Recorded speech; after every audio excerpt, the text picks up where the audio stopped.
좋은 아침입니다. 한가람 성도 여러분, 오늘도 주님의 은혜와 은총이 여러분 삶과 늘 함께 하시기를 주의 이름으로 축복합니다. 오늘 본문 말씀은 마가복음 4장 33절로 41절까지의 본문입니다. 같이 한번 읽어보겠습니다. 예수께서 이러한 많은 비유로 그들이 알아들을 수 있는 대로 말씀을 가르치시되 비유가 아니면 말씀하지 아니하시고 다만 혼자 계실 때에 그 제자들에게 모든 것을 해석하시더라. 그날 저물 때에 제자들에게 이르시되 우리가 저편으로 건너가자 하시니 그들이 무리를 떠나 예수를 배에 계신 그대로 모시고 가매 다른 배들도 함께 하더니 큰 광풍이 일어나며 물결이 배에 부딪혀 들어와 배에 가득하게 되었더라. 예수께서는 고물에서 베개를 베고 주무시더니 제자들이 깨우며 이르되 선생님이여 우리가 죽게 된 것을 돌보지 아니하시나이까 하니 예수께서 깨어 바람을 꾸짖으시며 바다더러 이르시되 잠잠하라 고요하라 하시니 바람이 그치고 아주 잔잔하여지더라. 이에 제자들에게 이르시되 어찌하여 이렇게 무서워하느냐 너희가 어찌 믿음이 없느냐 하시니 그들이 심히 두려워하여 서로 말하되 그가 누구이기에 바람과 바다도 순종하는가 하였더라. 자, 오늘 우리가 함께 살펴볼 이 말씀은 우리에게 사실 너무 익숙한 말씀이죠.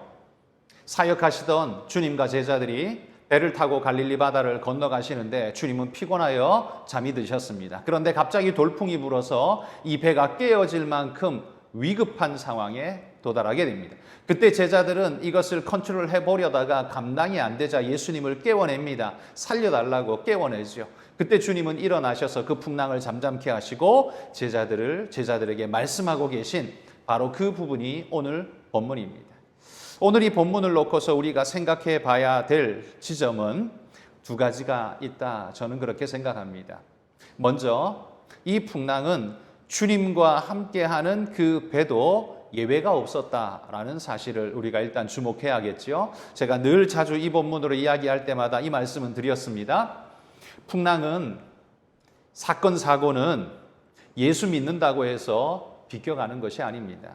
이 말은 그리스도인들이 자기에게 일어나는 어떤 사건과 상황들을 놓고 이것이 꼭 인과응보처럼 마치 업보처럼 이건 죄에 대한 결과로 주어지는 징벌이 아닌가. 여러분 이렇게만 생각하는 건 옳은 일이 결코 아닙니다. 물론 그리스도인들은 자신의 잘못된 행위와 죄로 인해서 하나님이 심판하실 수 있다는 사실을 인정하고 믿는 것, 이건 건강한 바른 믿음입니다. 그러나 삶에 당면하는 모든 일들이 다 죄로 말미암는다라고 두려움에 사로잡혀서 말하게 되는 것, 그건 결코 옳은 일이 아닙니다. 여기 지금 제자들이 당면한 이 풍랑은 그들의 잘못과 죄로 인해서 당면한 것이 결코 아닙니다. 특히나 주님과 함께 하고 있는데 그 일이 당면한다는 것이 제자들에게는 굉장히 당황스러울 수 있었을 겁니다. 그러나 예수님을 보십시오. 이 일이 당연한 듯이 특별하지 않다는 듯이 맞이하고 있는 주님의 모습을 발견하게 됩니다. 그러므로 여러분, 성도 여러분, 주님과 함께 동행하는 길에도 풍랑은 우리에게 다가올 수 있다는 것을 마음에 먼저 생각하시기를 바랍니다. 이 풍랑이 온다고 해서 우리가 꼭 뭘 잘못한 것 아닌가라고 생각할 필요가 없다는 겁니다. 말씀대로 살아도 예배 잘 드렸고 죄 짓지 않고 말씀대로 살려고 몸부림했어도 우리 인생에 어려움은 찾아올 수 있다는 겁니다.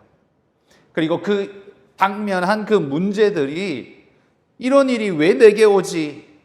이게 아니라 그리스도인의 반응은 이런 문제 앞에 나는 어떻게 반응해야 할 것인가? 바로 거기에 더 주목하셔야 한다는 말입니다.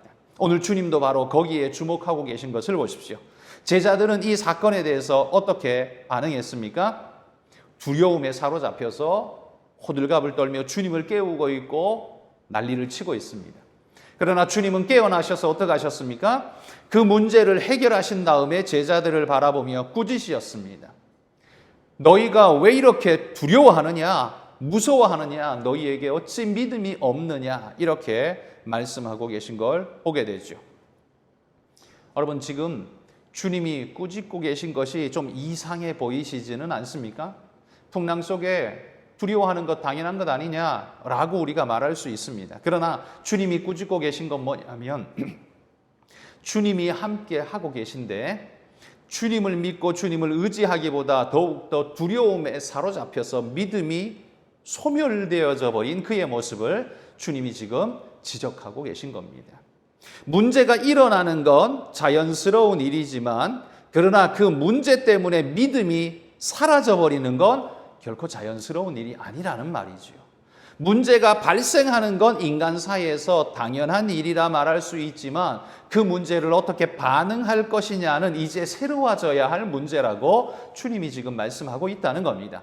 일반 세상 사람들이 보여주는 반응과 그리스도인이 보여줘야 하는 반응은 달라야 한다는 겁니다. 우린 이걸 구약의 사건 골리앗을 대하고 있는 사울과 다윗의 모습에서 우리는 발견할 수 있습니다. 골리앗이라는 거대한 장수가 나섰을 때 이스라엘 모든 군대는 벌벌 떨 수밖에 없었습니다. 당연하죠. 저 거인을 우리가 어떻게 이겨? 이건 논리적이고도 합리적인 생각이었습니다. 그렇게 모두가 벌벌 떨며 숨어 있었습니다. 아무도 나와서 싸우려는 자가 없었습니다. 그런데 어린 아이였던 다윗은 당당하게 나가서 내가 싸우겠노라 말합니다. 누가 봐도 말도 안 되는 싸움인데 다윗은 나가서 골리앗을 무찔렀습니다. 이유가 뭡니까? 두려움에 사로잡힌 이스라엘 백성들은 두려움에 사로잡히니 하나님이 보이지 않고 문제만 보였습니다. 그렇지만 믿음을 붙잡고 있었던 다윗은 두려움이 없었을까요? 두려움이 있었을 겁니다. 두려운 마음이 전혀 없지는 결코 않았을 겁니다. 두려움이 있지만 그 두려움을 무엇이 이겨냅니까? 믿음이 이겨내고 있는 모습을 보여줍니다. 그런데 반대로 사울과 이스라엘 백성은 어떻습니까? 믿음이 없는 자가 아닙니다. 있습니다만 두려운 문제가 발생하자 두려움이 믿음을 삼켜버렸던 것입니다. 그래서 믿음이 존재 가치가 사라져 버리는 것이죠. 바로 이 사건이 오늘 제자들에게도 동일하게 지금 나타나고 있는 것입니다. 골리앗처럼 두렵고 무섭게 일어나는 이 풍랑, 이 폭풍이 그들에게는 굉장한 두려움이었습니다. 두려움이 일어나자 그들 안에 있었던 믿음이 소멸되어져 버렸다는 거지요. 믿음이 표출되어져야 하는데 그게 아니라 믿음이 사그러져 무너져 버렸다는 겁니다. 그런데 여기서 한 가지, 여러분 오늘 본문이 35절부터 이 사건이 진행되는데 오늘 우리가 읽은 본문은 33절부터입니다. 그러니까 앞부분의 33, 4절을 본문에 포함시켜서 우리에게 묵상해보라 라고 말씀하고 있다는 거예요. 왜일까요? 35절부터의 사건이지만 33절, 34절에 말하고 있는 내용이 뭐냐면 주님이 많은 사람들에게 복음을 전하여 가르치실 때에 그들이 이해하기 쉬운 말로 가르치셨다고 합니다. 주님은 그들이 이해하기를 원하셨다는 거죠. 그들이 깨닫고 알아들을 수 있는 말로 가르쳐 복음을 전하였습니다. 그리고는 34절에 보시면 제자들에게는 그것을 하나하나 또 설명까지 해주셨다고 합니다. 그러니까 제자들은 더 깊이 이해하고 알아야 되는 존재들이라는 거죠. 그런데 이 제자들이 주님으로부터 이런 말씀을 받아 들고서 곧장 배를 타고 출발했습니다. 그러니까 이 말씀 들은 지가 얼마 지나지 않았다는 거죠. 이 말씀이 아직도 그들의 뇌리 속에 물리고 있어야 하는 그 시간인데 풍랑이 뻥 하고 터지자 어떤 일이 발생합니까? 머릿속에 있어야 할 말씀이, 마음속에 있어야 할 믿음이 이 두려움의 문제에 삼켜져서 믿음이 온데간데 없이 사라져버렸다는 사실을 오늘 본문이 우리에게 강조해주고 있다는 겁니다. 그러면서 주님이 말씀하는 거죠. 어찌 믿음이 없느냐라고 지금 우리를 책망하고 있다는 것입니다. 여러분, 우리도 얼마나 많은 시간을 예배하며 말씀 들으며 보내왔습니까? 우리가 예배한 시간만 해도 수천 시간은 될 것입니다. 우리는 수십 년간 신앙생활을 해왔습니다. 그리고 늘 매주마다 말씀을 묵상하고 들었습니다. 그리고 기도하며 말씀을 읽기도 했습니다. 그런데 정작 우리 삶에 문제가 뻥 하고 터지면 우리는 어땠습니까? 지금 제자들과 똑같은 모습으로 소멸되어져 버렸습니다. 믿음이란 게 보이지 않습니다. 두려움에 사로잡혀서 믿음이란 게 자취를 감춰버린 모습을 늘 보여왔다는 거죠. 주님이 바로 그것을 우리에게 드러내 보여주고 계시는 겁니다. 골리앗 같은 문제가 우리 인생사에 계속해서 일어날 것입니다. 지금도 일어나고 있고 앞으로도 일어날 것입니다. 그때마다 주님은 우리에게 이렇게 말씀하실 겁니다. 어찌하여 무서워하느냐? 너희가 어찌 믿음이 없느냐? 여러분, 이 문제의 사건 앞에서 우리는 오늘을 어떻게 살아내야 할지를 다시 한번 깊이 묵상해 보십시오.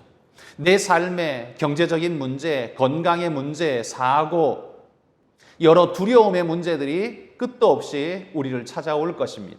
그러나 그 순간순간마다 나는 어떻게 반응하며 살아왔던가를 다시 한번 돌아보면서 오늘 이 아침에 결단하는 시간이 되실 수 있기를 소망합니다. 여러분, 문제는 이상한 것이 아닙니다. 앞으로도 여전히 찾아올 것입니다. 그러나 그 문제 앞에 우리는 어떤 반응을 보여야 할 것인지를 깊이 묵상해 보십시오. 주님은 풍랑을 문제 삼지 않습니다. 제자들의 믿음 없음을 문제 삼고 있습니다. 여러분, 우리는 내 삶에 돈이 모자라고, 내가 직급이 낮고, 지식이 모자라고, 생긴 것이 좀 모자라고, 어떤 것이 좀 모자라고, 여러분, 그것이 문제라고 말하지만 주님은 그렇게 말하지 않습니다. 어찌 믿음이 없느냐? 그 문제를 대하는 너의 자세와 태도가 왜 믿음을 상실했느냐라고 말씀하시는 그 부분을 우리가 주목해야 한다는 거죠. 여러분, 오늘 하루를 살아가실 때에 당면하는 그 문제 앞에서 여러분, 문제에 사로잡혀 두려움이 내 믿음을 삼켜버리도록 내버려 두지 마시고 믿음이 두려움을 삼킬 수 있도록 다윗이 골리앗을 이겨버리듯 골리앗만 눈에 주목하고 있는 그 사울과 그 백성들과는 달리 그 골리앗 너머에 계시는 하나님의 위대하심과 크심을 바라보는 그 다윗처럼 이 문제 너머에 계시는 그것을 컨트롤하시는 우리 주님이 살아 역사하고 계시다는 그 믿음이 나를 지킬 때 여러분, 이 두려움의 문제는 더 이상 두려움이 아니라 컨트롤할 수 있는 작은 문제로 전락하게 될 것입니다. 여러분, 우리 삶에 두려운 사건과 믿음, 이 둘이 늘상 충돌하고 부딪힐 텐데 여러분, 우리는 어떻게 이것을 대하며 반응하며 살아가야 하겠는가? 여러분, 오늘 말씀을 통해서 다시 한번 깨닫고 결단하는 시간이 되실 수 있기를 바랍니다. 늘 다가오는 문제 앞에 두려움에 삼켜지지 말고 믿음으로 두려움을 이겨내는 믿음의 승리자들이 되시기를 주의 이름으로 축복합니다. 자, 이제 오늘 함께 기도할 제목, 말씀 들은 대로 우리는 이 제목으로 함께 기도했으면 좋겠습니다. 골리앗 같은 현실의 문제 앞에서도 믿음이 두려움을 삼켜낼 수 있는 그런 믿음의 자가 되게 해달라고 여러분 기도해 주시기를 바랍니다. 두려움이 믿음을 삼키는 게 아니라 내 믿음이 두려움을 삼켜낼 수 있게 해달라고 기도해 주시고요. 두 번째는 내가 늘 말씀을 들어왔었는데, 읽어왔었는데 말씀을 듣는 것으로 만족하는 게 아니라 말씀이 내 삶을 살아내고 나타날 수 있는 역사하는 말씀이 될 수 있도록 나 자신을 주님 앞에 산제물로 드리는 그런 삶이 되게 해달라고 여러분 기도해 주시기를 바랍니다. 그리고 세 번째는 오늘은 니제르에 사역하시는 손영희 선교사님 위해서 기도해 주시면 감사하겠습니다. 같이 한번 기도하겠습니다. 하나님 아버지, 감사합니다. 연약하고 부족한 우리가 주님과 함께 동행한다 하면서도 그때마다 풍랑이 일어날 때마다 우리는 믿음을 잃어버리고 두려움에 항복해버리는 어리석고 미련한 모습들을 늘상 보여왔음을 주님 앞에 고백합니다.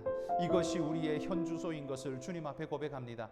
하나님, 이 어리석고 미련한 자들을 긍휼히 여겨주셔서 하나님, 주님이 우리와 함께 하시기에 골리앗이 내 눈에 먼저 뜨이는 것이 아니라 그 너머에 계신 주님이 먼저 보이게 해주시고 더 크게 보이게 해주시고, 그래서 믿음이 두려움을 삼켜낼 수 있는 하나님 강한 믿음의 사람이 될 수 있도록 인도해 주옵소서.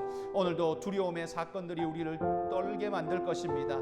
어려움의 일들이 우리를 궁급하게 만들 것입니다. 그러나 하나님, 거기에 떠밀려가서 무너지는 자가 아니라 더 견고하게 일어나 주님을 붙잡고 나아갈 수 있는 자가 되게 해주시고, 그런 믿음을 늘 우리 삶으로 발산해냄으로써 오직 하나님의 영광을 드러내는 믿음의 귀한 자들이 되게 해 주옵소서. 니제르 땅 손영희 선교사님 긍휼히 여겨주시고, 하나님 육신을 강건케 하시며 만날 자들을 만나며 도움의 손길을 붙여주셔서 늘 주의 복음으로 살아가고 하나님의 복음을 증거해낼 때 하나님의 귀하고도 아름다운 은혜의 역사가 넘쳐날 수 있도록 하나님 인도해 주옵소서. 오늘도 사랑하는 종에게 건강을 더해 주시고 늘 강건한 믿음의 은혜를 덧입혀 주시기를 간절히 소원합니다. 우리 성도들에게도 복과 은혜를 덧입혀 주옵소서. 하나님 아버지, 오늘 이 아침 주님 주시는 말씀으로 우리가 마음의 도전을 받습니다. 우리는 늘 삶의 어려움이 닥치면 이것이 문제라고, 문제 때문에 내가 어렵다고 탄식하고 있지만, 주님은 그 문제에 반응하고 있는 우리의 반응 모습을 지적하고 계신 것을 하나님 우리가 오늘 깨닫습니다. 주여, 우리가 두려움에 사로잡혀서 믿음 삼켜져 버리는 자가 아니라 그 큰 믿음으로 두려움을 삼켜내는 믿음의 자가 될 수 있도록 인도해 주시고, 그런 아름다운 모습으로 삶을 살아내어서 모든 사람들에게 믿음의 삶이 얼마나 아름답고 귀한 것인가를 보여줄 수 있는 진정한 하나님의 제자 될 수 있도록 하나님 인도해 주옵소서. 니제르 땅 손영희 선교사님을 붙잡아 주시고 늘 새 힘을 공급하여 주셔서 하나님의 귀한 덧입혀 주시는 은혜로 기쁨으로 사역하실 수 있도록 하나님 강건케 하여 주옵소서. 오늘도 이날의 하늘의 귀한 축복이 우리 성도들에게 넘치기를 소원합니다. 문제들과 어려움을 만날 때마다 더한 믿음 주셔서 하나님 믿음이 두려움을 이겨내는 아름다운 승리자들이 되도록 하나님 인도해 주옵소서. 감사드리며 예수님 이름으로 기도합니다. 아멘.